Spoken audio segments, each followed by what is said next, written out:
Welcome to War of the Weirds, a war between friends where the stranger the discovery, the greater chance of victory. And a minor victory has been achieved indeed. Mystic won battle after battle, and as his reward he gets to procure the spoils of war. In this case, Urinal St Station by the Yellow River Boys. Hello and welcome to War of the Weirds. I'm Broomy. And I'm Mystic. And we generally tell one another the strangest true stories that we can find, semi-competing to see who can tell the stranger tales. But when one of us, quote-unquote, wins our arbitrary amount that we have chosen ahead of time, then that person who wins gets to choose what the other person has to consume via anything, like not food-wise, but like media-wise. Right. But yes. Anyway, in this case, you've seen the title at the very least, so you know that it is the Yellow River Boys. Right. Their album, Urinal St Station, which you are forcing me to listen to, and I have listened. Right. Yeah. I do wanna just give a quick disclaimer here. I am saying this publicly to you and to our listeners, and to my dog who is within earshot.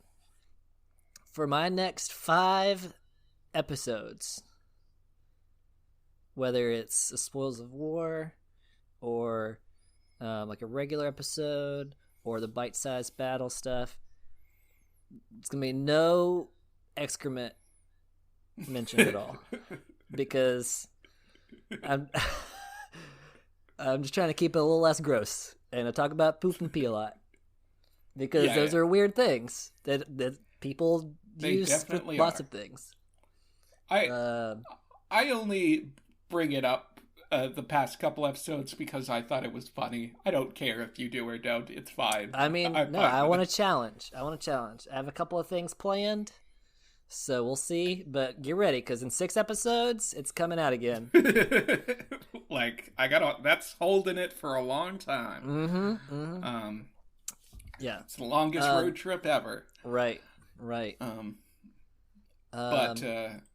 But so big fan of this album. The reason you say that is because this album is entirely about drinking piss. Correct. And there's also a shit song on it. There's a shit song, a diarrhea song. But so you've heard this, you've listened to this one before. Oh yes, yeah. Tim Heidecker from Tim and Eric, which is an Adult Swim absurdist comedy show that was very influential, I don't know, in like 2008, 2007-ish. Yeah. I don't know. But it's his, I think it's like a one-off band that he did. He made the album, maybe he played some shows, but that was probably it. Yeah. Because they go on tour. Tim and Eric is on tour, and sometimes he'll tour with a band. So he'll do some of this stuff sometimes. Yeah. Or like at festivals or Comic-Con type things, you know. And I think Tim and Eric is very funny. Oh yeah. Their first couple seasons especially, it's fucking insane. It's very uncomfortable. Like you watch it and you're like, I feel like I should like take a shower after watching this. Yeah. It's just uncomfortable. And there's also like some gross stuff in there. Yeah. Coming to mind is the I forget what it even is. It's a parody of a commercial where it's a product where girls put like their braids of hair into like syrup or some shit and then lick the braids. Yeah. Like that's a product. It's gross as hell. Well, they also did they did, like, I think it's called Dr. Eric or Dr. Wareheim, where he's a doctor and it's like a couple of episodes. I mean, it's just like, like a little 3-minute video. Yeah. But like where Tim is the patient, and whatever he's going in for, whatever, like he's going in for like shoulder pain or something like that. And at the end of the episode, Dr. Eric or Dr. Wareheim recommends drinking semen for like to cure that. And like no matter what it, or like, so it's just like they just put out a lot of real gross stuff too. Yeah. Yeah, gross. And they not, would have not exclusively, but they right. do. Oh yeah, they put out some just like funny, weird, absurd stuff. Like you've probably all seen like the free real estate meme. But they also right now have a sitcom out on Adult Swim called Beef House, which is exactly what you think of. Like I have not seen this, or even I have know not. about it. I have only seen clips. But it's yeah. Tim Heidecker poop. does a lot of different comedy stuff, like a lot, while also being like a very capable professional musician. Totally. He made an album during the 2012 election. Yeah. I don't know what it's called, but it was all about Herman Cain. The presidential candidate, with whom he definitely disagrees and does not actually like, but the whole album is praising Herman Cain, and he just does this. He's very dedicated to bits. Yeah. Like he'll make an entire album praising Herman Cain, even though he obviously is not a fan. But it is funny. But it's a whole album. Right. You know what I mean? Yeah. He's very well known for all this comedy stuff, and is like very vocal about politics and stuff like that.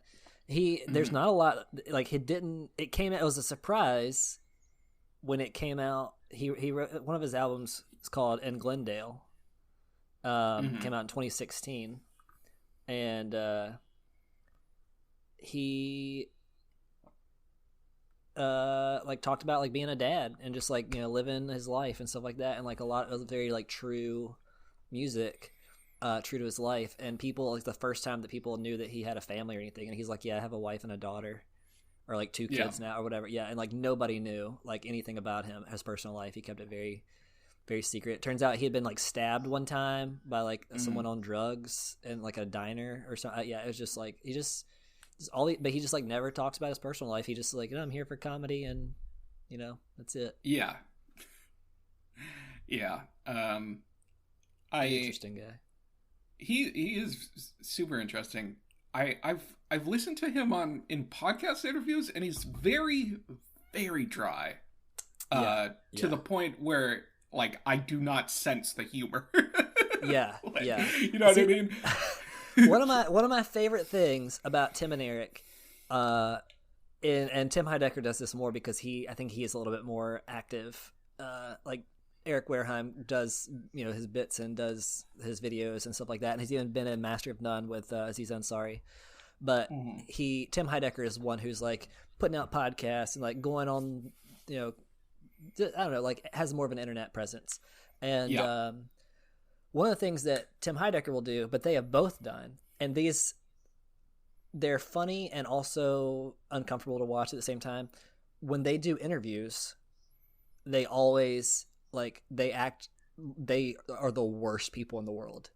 Like they will like pitch fits on Good Morning America and stuff like that when they're on, or just like local news stations or internet like interviews and stuff, and just like what this lighting, why are you, and just like just derail the conversation. They'll like criticize the interviewer, and he's like, I'm like walk out of interviews, like rip off their microphones, be like, this is the stupidest question anybody has ever asked me in my life. How did you even get to this position that you're in? And just like but it's all a bit. But people, they never say that they're joking. But if you and that's just kind of like a sign of like, how well did you actually research this guest? Because if you know anything about them and look up, you realize this is this thing they do every time. But if you're like personally offended or you're like shocked, and it shows that you didn't really like, you're just you're not even invested in you do a good job as a host. Yeah, but some of them are very uncomfortable to watch because you like they but it's sort of like satirical too about like prima donna celebrities and sure. I mean, so I feel like his interviews are really dry because sometimes he's serious and sometimes he's not, but it's hard to tell the difference also because that's just like also the way he does his bits, is his persona. Yeah. Sometimes I'm saying sometimes he's very dry and the humor doesn't shine through for me in those moments, even though I know that he is doing a larger bit where he's being a dick. That's the thing, is like they're meta bits. That's it. Yeah. Even his existence on the internet is still a persona. Like everything he does is under his persona, which is so hard to parse through. Yeah. Because people think that's actually him. But one of the things I posted in our Discord, because I mentioned it during a previous episode, talking about this album, was an interview with him from PCTV. Someone was like, I don't know where this was, but I'm almost I can look up, and I'll look this up to be sure, but I'm almost positive it's a local news channel or something going around doing like a thing, like a, I don't know if they're like an on location or whatever, and they on the street situation. Yeah, exactly. And they catch Tim Heidecker. There's no way that they know who he is. Mm-hmm. And they're just like, what are you doing out here? And he starts talking about how he's doing something called the piss campaign, where he's trying to collect as much piss as possible to drink it and stuff like that. And they're like, what? And like, you mean this, right? He's like, no, I mean, I'm trying to, piss in a jug every night and drink it. And like, and they're like, all right. And then he like walks away. And and it's just like, he's just very weird. He doesn't care what anybody thinks about him. And he just has a thing about drinking piss. So this album is also about that. Yeah, I didn't click on the article, but I read like a snippet that came up in a search when I was searching for lyrics. But one of the quotes when somebody interviewed him about this album, The Yellow River Boys, was it's just based off of life experience. He's very funny. But I was going to mention before we get at the album just one more thing. Mm-hmm. There was a song that was very, like, one of their big bits on Tim and Eric was I sit down when I pee. Don't you worry about me. Yeah. That's like a huge bit for them. Yeah. That, and then you're sitting down and you're not making brown. I'm not making brown. Yeah.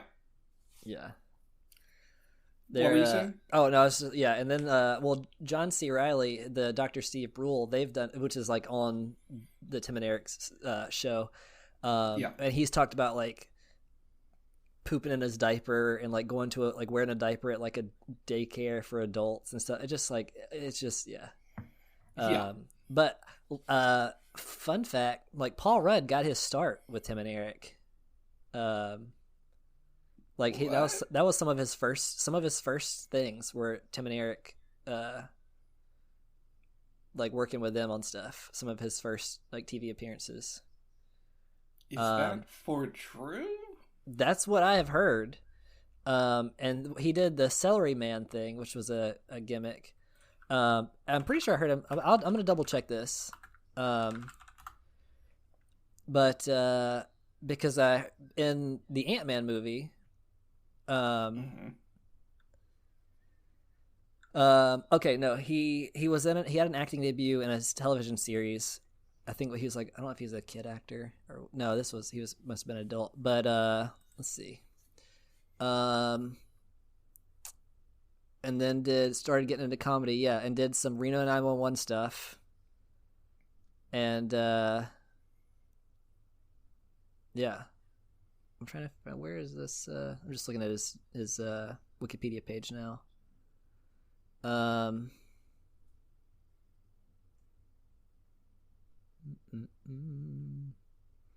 I don't know if he was a writer on the show then or something, but he definitely got to start with them per an interview I watched at least.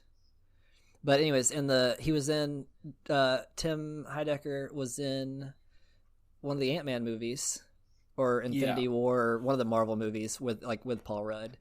And it was like a sort of a, oh, okay. Oh no, it says okay because he was on Friends, and then Tim and Eric, awesome job, awesome show, great job. I don't see like the years listed with this though. It just says these are just like television.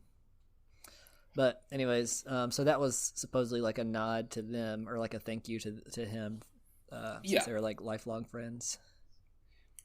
Yeah, I believe it. Was getting him in the movie because he plays like the tour guide on the boat that sinks. Spoiler. Yeah.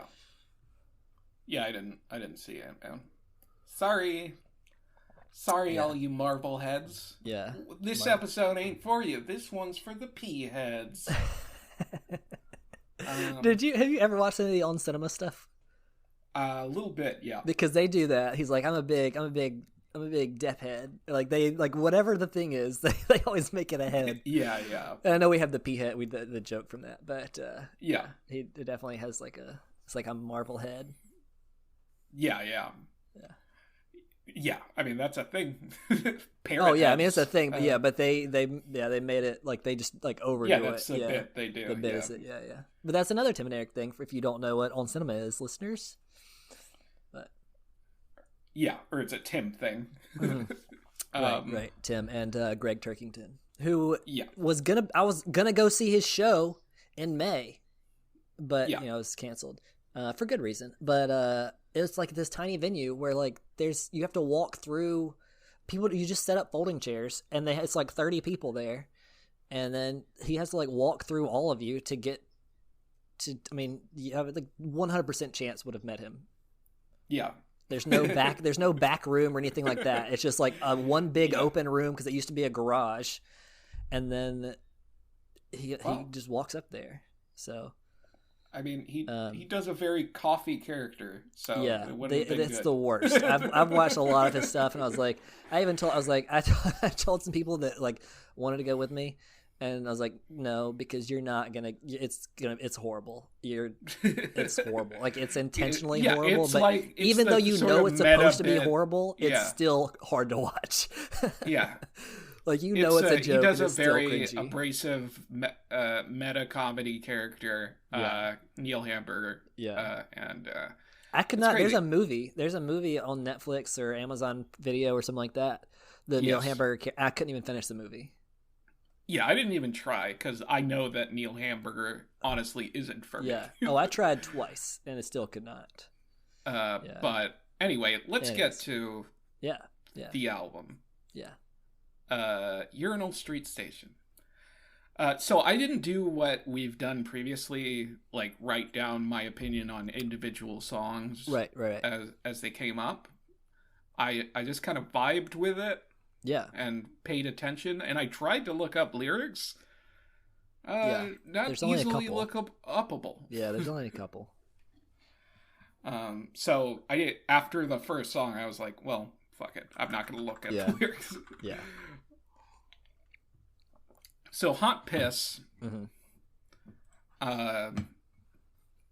It's a good song. So the whole vibe of this album is like classic Southern rock. Right, yeah. It's like, I mean, I don't know, if I give examples, they're not going to be spot on, but I'm thinking like Creedence, fucking, I know Rolling Stones isn't Southern per se. Right, but they have some of that vibe, like, the sound to it. Like the bluesiness. Right, yeah. But basically, the music in this is very well done. Like, oh, yeah. If you like that style of classic rock, the sound of this you will probably like. Yeah, to me, the second song, I don't even know what the name of it is, but I like listened to it again today just to like refresh myself with it. And just some refreshing piss. And the second song, I'll see what it's called. Oh, it's called Honky Tonk Piss Club. Yeah, of course. It's like the way like the effects are on the vocals and stuff. If you're just casually listening to it, you'd be like, "Oh, is this Leonard Skinner?" Like it's just the style of the music. No, and then, like, it is very well produced. All the instruments done very well. Yeah. But the thing about this whole album, like, first of all, could you pull up the lyrics to Hot Piss, which is the first track? Yes. And just go through the lyrics for me. I got my 2-gallon jug of apple juice. Gotta drink it all till the jug is dry. Then I whip out my dick and fill it back up and drink it all up tonight. Hot piss on the tip of my lips, dribbling down my chin. Hot piss, nothing better than this. To waste it be a sin. So that's the whole. The second verse, old lady called me a son of a gun when she caught me with the jug in my hand, but I'm proud of my taste for the sweet hot piss. Baby, I ain't gonna change. Like, hot piss, give me some of that hot piss. This, over and over. Like, fade out. Yeah. It's that, you know what it is about this album, though, is that that's like the extent of lyrical content. Oh, like, yeah. There isn't much. Like, know, they didn't expand on the idea that much. Oh, exactly. Like, it's they just didn't like exaggerate it further and make it go crazy or anything. Like, the whole album is just basically, I drink piss, it dribbles down my chin, I like it. That's like the whole album. That's it. Yeah. It's just like 9 songs or whatever, and like the music is different. And that's I mean, I haven't researched like the why he did this album or anything like that, or if he was trying to make a statement, but I feel like my impression is just that like I feel like it's the way about Dire Straits. Like, I love Mark Knopfler and Dire Straits. I cannot stand to watch any live concert of him because first, he's a phenomenal guitarist, and that's his first love, and he's a great songwriter. Like, he's like a brilliant writer. But he doesn't really care about singing that much. He likes playing guitar, and he likes the music aspect. And so when he like does concerts, he'll just kind of like half say the lyrics or just like skip lyrics just because he's like wanting to play the guitar and do like long solos and stuff. And so like, all right, for that reason, I don't really watch that many. It's not satisfying to watch the live performances. So I feel like with Tim Heidecker here was just like, I want to play music, and I think the lyrics can be nonsense because I think anything can sound great, and this was like a testament to that. Yeah. Also, I think my take on it was he's basically commenting on the fact that there are so many songs that just the fucking lyrical bare minimum. Right. Where it's just like, it's just, there's a formula. Oh, baby, I love you. Yeah. Hey, there ain't nobody better than you. I need your heart. Can't live without you. Whoa. Yeah. It's just like, it's just that. Yeah. But for piss. Right. Yeah. Very much like the Bo Burnham song when he talks about like it's like making fun of Justin Bieber. Mm-hmm. But he's just like, it's how every song is just like, the lyrics, if you listen to them, they're just stupid, or there's nothing to them. There's no substance, which there doesn't have to be. But yeah, it's like, I think that's what I took away from it, was like, basically, like, I did at some point during the album space out, and just kind of listen to it without listening to the lyrics, and it just sounds like fucking classic rock. Period. Yeah. If you don't pay attention to the lyrics at all, which sometimes he's singing in such a way that you could miss some lyrics. Oh yeah. Then you're like, this is a good Creedence song or something, or Skinner. Yeah, I have actually. So when I work at the gym, I have played this album like through the speakers at the gym, like in the building, and no one has. People are just like, oh, this is nice. I think my dad has this record. They just like nobody Yeah. It's because it's so you can listen to it and it doesn't sound like it's. If you played it a little bit louder, Right, they might have. yeah. Like if they because stop and he listen, says hot right. piss in a way that you can hear it. Right, yeah. But like you can also just like imagine that like hot piss, like you just like the call and response sort of thing in songs. Yeah. And like you can definitely make out the words if you try, but most people are not doing that. Which that's something I found out recently, that a lot of people don't listen to lyrics. And that blows my mind. Like when I hear a song that I like, I look up the lyrics immediately. Yeah. I don't know that I always look up the lyrics, but it's just something that when there's amazing, like when I hear the lyrics and I'm like, oh, that's actually a good lyric. What is the rest of the lyrics type thing? Yeah. I go down rabbit holes like that. And I find specific songwriters are amazing at writing lyrics. Oh, yeah. But yeah, a lot of people just listen to things and they're just like, when it comes to the lyrically, they're just like in one ear, out the other. Right. Which, if that were the case for me, maybe I would be more into like a NSYNC or something. You know what I mean? Yeah. But there is such lyrical shallowness to all of that era of pop music. In our current era, there's not a ton of lyrical depth in the majority of the songs. Yeah. I feel like I listen to music very intentionally. Like I love music a whole lot, but I very rarely just do background music, because like when I listen to music, I'm actively listening to the song. Like I will sit in my room and play an album or something, and and not like I listen to it when I drive, but usually I'm like singing along. I never study listening to music or having it play in the background, or like I've tried to do that. I've tried to like work out to music. I cannot. Like it's such an active experience for me. Yeah. No. I can. I have like people put their stuff on shuffle, right?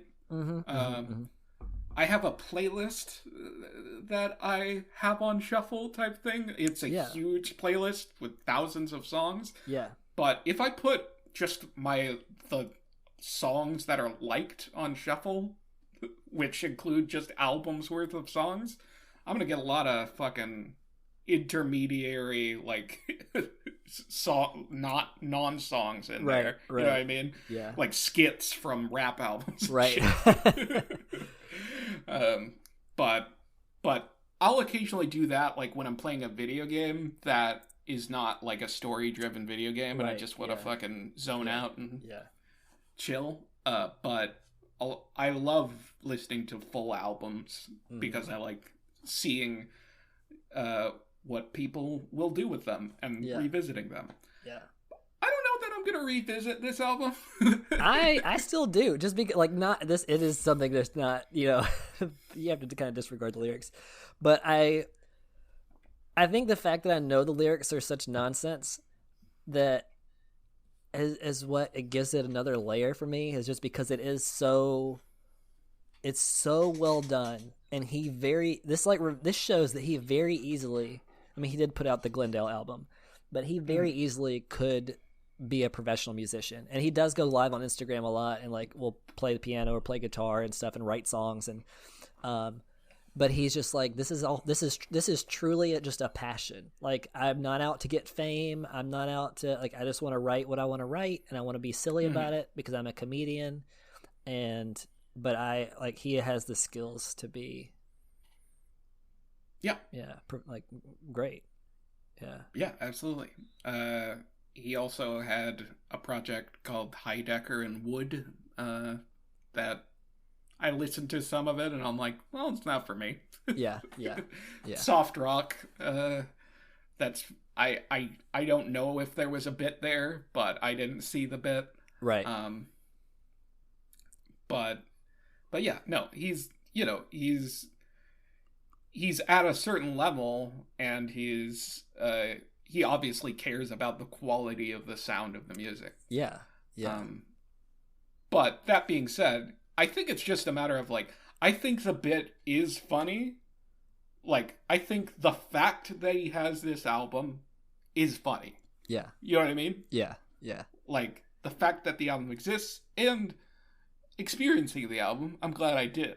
Yeah. But going back to it other than showing other people it, I don't know that I will, you know? Yeah. Yeah, like there's other good music out there to listen to. There's other skilled musicians. Yeah. Yeah. I do want to just real quick get into Slurp It Up, which is like the third or fourth song on the album. I just want to, this is, because I said originally that Hot Piss was my favorite, because that was the very first one I ever heard. Which, but Slurp It Up, I like that a lot. I don't know the lyrics off the top of my head exactly, but he's basically like, I get home from work and I'm like tired and nobody's like, I'm there by myself, so now I can like do what I love or whatever. And I go over to the dog bowl and get down on my knees and slurp it up. And so, which sounds, you're like, that's gross, you're drinking the dog bowl. And then like after that, he's like, yeah, I'm drinking all the piss where I peed in the dog bowl. And you're like, why? Yeah. Like you just took it a step further. Like it was already a little gross, and now you're like, what? Why would you? It's like the reveal for that. I think it could be funny. It's funny that there's a reveal for that, for you. Like you're halfway through the Piss album, and you're like, he's drinking piss.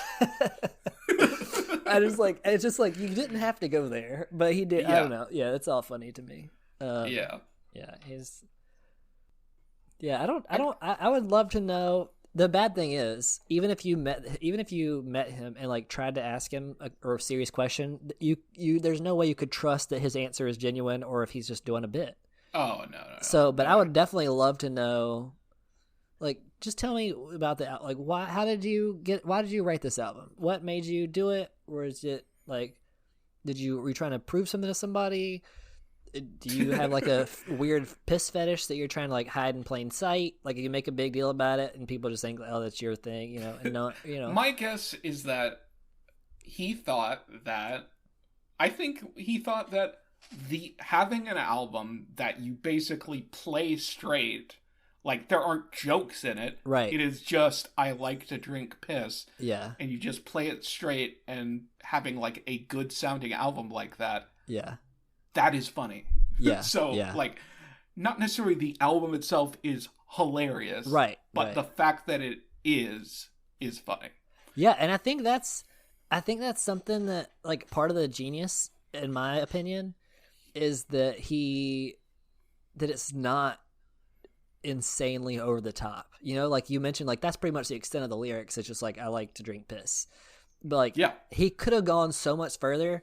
But the fact that he's just like, no, this is just like a mild, it's just gross enough, but it's you can be over the top and make it like kooky and funny, but he's just like, no, I'm not trying to hit that level. Escalate the joke. Yeah. Which is what you generally do in comedy, is you like make a joke about the situation. To an extreme point where it becomes the most funny or whatever. Right. You take it to the limit, and he's just like, nah, just drink piss, you know, just fun. Yeah, I just love it. Yeah, it's just based off my life experiences. Yeah. But also, I just wanted to note, I think, funnily enough, the song about diarrhea is the shittiest song. Mm-hmm. Yeah, it's not that great. I had better hopes for it when I saw the title. I think mainly it's because he's doing like a voice, like a blue, like a Muppet voice. Waits, what's the guy's? Tom Waits. Tom Waits, yeah. But you know, it's not as good as Tom Waits. It sounds more Muppety, in my opinion. Yeah. So that was a miss for me, but most of the other songs sound great. And were funny to like hear the word piss be said over and over, like so many times. I think he only ever refer to it as piss? Yeah, I don't think he ever said anything else other than just like, it's usually piss and usually preceded by the word hot. Yeah, that's or that's sweet. such a choice. It's hot or sweet.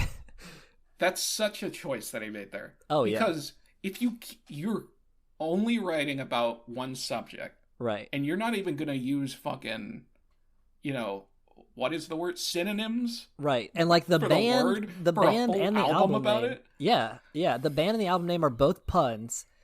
Like you could have taken this further and like you could have done synonyms, you could have made it more creative, you could have made puns, you could have alluded to it but kept it somewhat normal, and you just like, no, this is hot piss is gonna be in every track.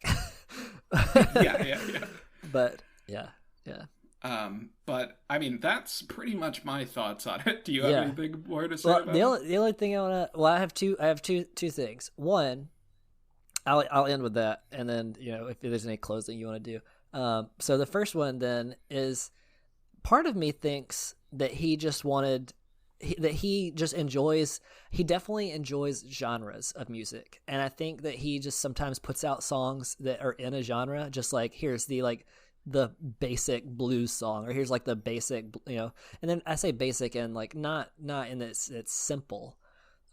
He's very, he can write complex motifs and stuff like that and develop his own thing, but he's just like, when you hear it, this is like the stereotypical song for this genre. And I feel like this album was just like one of those stabs, because he's done some more like blues stuff in the past. He's done like a soft rock, he's done. Yes. And I just feel like he just like I want to do this kind of music today, and does that.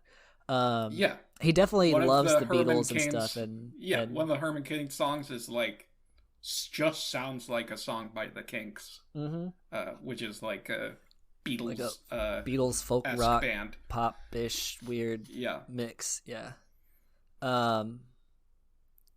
And then the second thing is, in that same vein, I mentioned the On Cinema thing. So it's like 10 seasons of On Cinema, and like every season, he kind of like develops a new persona, but it's like his character's personality is just like, he falls in with this crowd and just like very easily influenced.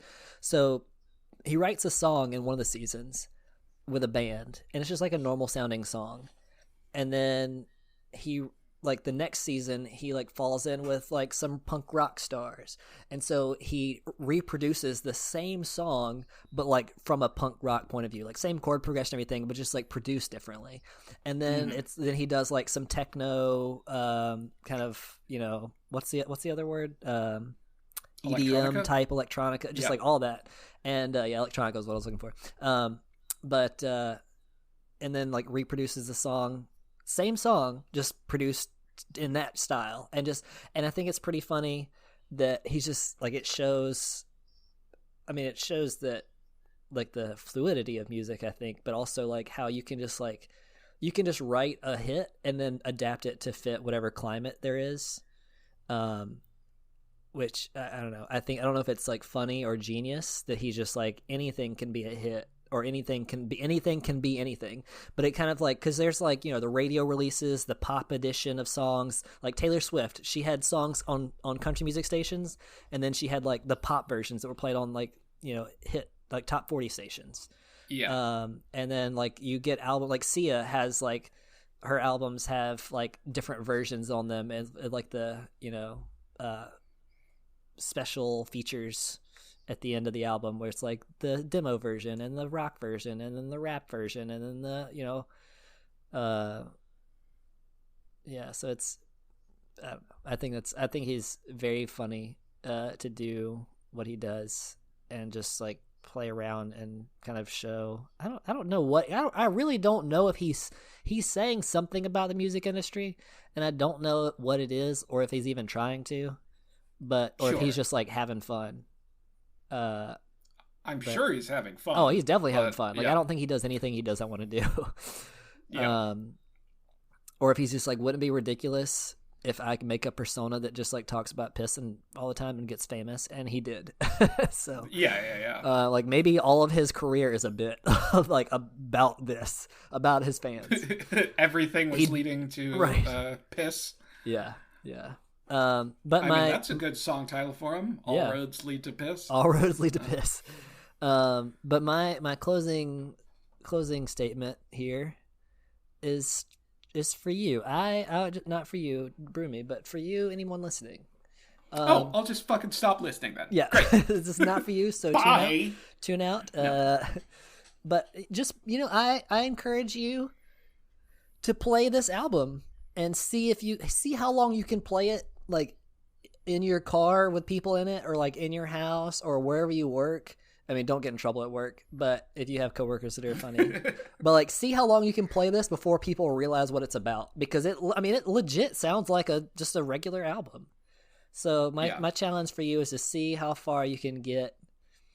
If you get all the way through the album, I will be very impressed. Maybe we'll come up with some kind of prize for you. I don't know what it could be. Maybe we'll send you some piss. No, I will not do that. But yeah. But yeah, no. See, I think it's funny. I'm gonna do it. I'm gonna see if I can like play it around my parents. Yeah, what's going on, Mystic? And, what's going on? You're asking foot fetishists to come on the show, and like I'll send you piss. I'm gonna send listeners my piss. No, I'm gonna sell bathwater. No. Yeah. No, that's a funny thing. Yeah. I was picturing when you said that. People who work like at an office job where there is no music, right? Yeah, like any music is like, can you turn it off? Because that was a thing that I really liked.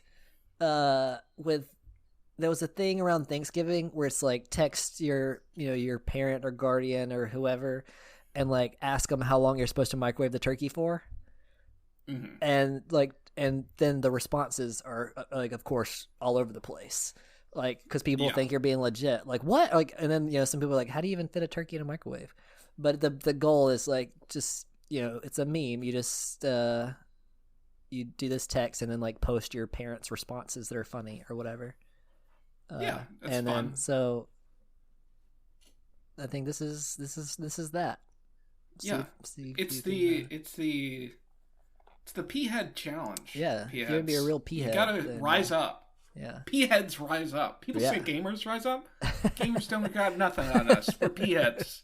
We're P-heads in this house. Yeah. But I think that's our show. Yeah. And we will be back with either a more traditional style episode or a bite-sized battles episode of a bunch of littler stories. Yeah. But we will be back with a lot of strangeness coming your way. Strange true stories. And none of them about War piss of the Weirds. Or poop for 5 episodes from me. Maybe Broomy will. I don't know. But okay. Yeah. I'll pick up the slack there. But we have a quota. Yeah. But until then, we'll see you on the next one.